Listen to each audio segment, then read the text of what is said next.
Assalamu alaikum warahmatullahi wabarakatuh. Wanga la'ananne wai me yasa duk manyan ga na Isra'ila kowa bakin shi ya jirge? Wanga kaga shi na shi hagu ya jirge, na Netanyahu kuma ya jirge baya. Duk dai alamun tsinuwa da la'anta ta Allah subhanahu wa ta'ala da kuma bayan Allah na gari tun duniya ta kama su. Wai wanga shine wazirud difa ɗin nan dai da kun ka sani. Cewa la yumkinu an yastamirra khamna'i ala qaidil hayat, wai bai kamata ba a ce ayatullahi khamna'i ya ci gaba da rayuwa. A gaishe ka a zara'ilu, yalla in kwanan shi ba su kare ba suna iya kashe shi suke tsammani ko menene, Allahu a'lam.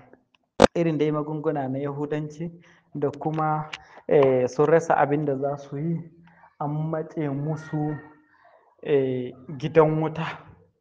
Irin bala'i da suke fuskanta dare da rana daga Iran kwana biyun nan ya sa ya gigice bai san ma abin da yake cewa. Yanzu wai abin da za su yi shine su kashe jagoran addini na Iran.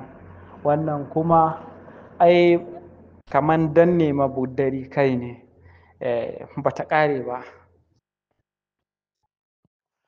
Assalamu alaikum wa rahmatullahi wa barakatuh.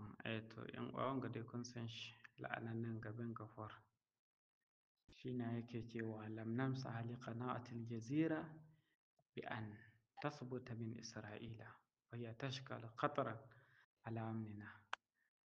Wanga shine wanda ya taba rawa masjidul aqsa kuma shine ya taba hadarin mota bara din nan in kuna tuni da ya tsaya wani ya lakkaɗe shi. Shi na kuma da zuwa lokacin a hiddo mutane a ba su kashi shi ji daɗi.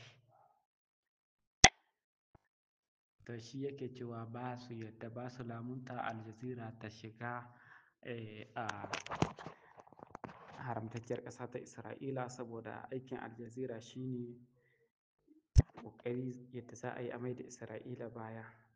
Tana yaƙar su don haka nan ba su bari ma'aikatan Aljazeera bayan sun rufe ta da daɗewa yadda kun ka sani dai ba su bari su shiga a ƙasarsu, kuma ba a bari a yi kallon Aljazeera a Isra'ila. Allah ya sauka. Assalamu alaikum wa rahmatullahi wa barakatuh. Wannan alkhairatul ikbariya ya kamata mu bar wannan jarida haka nan saboda abubuwa sun yawa. Mu koma wani waje kuma mu ga wacce waina ake toyawa. Amma dai wannan abin da suke faɗa shine sanarwa da sojin Isra'ila sun ka fitar. Abin da an ka wallafa saman New York Times na Amerika, kenan waɗanda sun ka Ingilishi su koma can New York Times su diba cewa Isra'ila sun tabbatar da cewa bayan sawariki na Iran da suke ta hatal art ƙarƙashin ƙasa, wallahi bugunsu akwai wuya. Wa khazan ba'daha bi makhabi'in fawqa al-ard. Sun kace wasu kuma ɓoye suke da abubuwan ɓoye a ban ƙasa wanda ba a san ma daidai ina suke. Don haka nan cewa a buge waɗannan sawarik na ƙarƙashin ƙasa sun kace wallahi akwai wuya yadda su Isra'ila wanda kan suke faɗa. Assalamu alaikum wa rahmatullahi wa barakatuh. Inna lillahi wa inna ilaihi raji'un. Yadda Aljazeera sun ka wallafa abin da an ka samu ambaliya a Najeriya a tsakiyar ƙasar kwanakin baya saboda rashin kayan aiki da rashin ma'aikata ƙwararru waɗanda sun ka san madafan aiki. Mutum 700 sun ka ɓace bidim, banda waɗanda sun ka rasa rayukansu da fatan Allah ya ji kansu da waɗanda sun ka jikkata da waɗanda sun ka rasa muhallansu.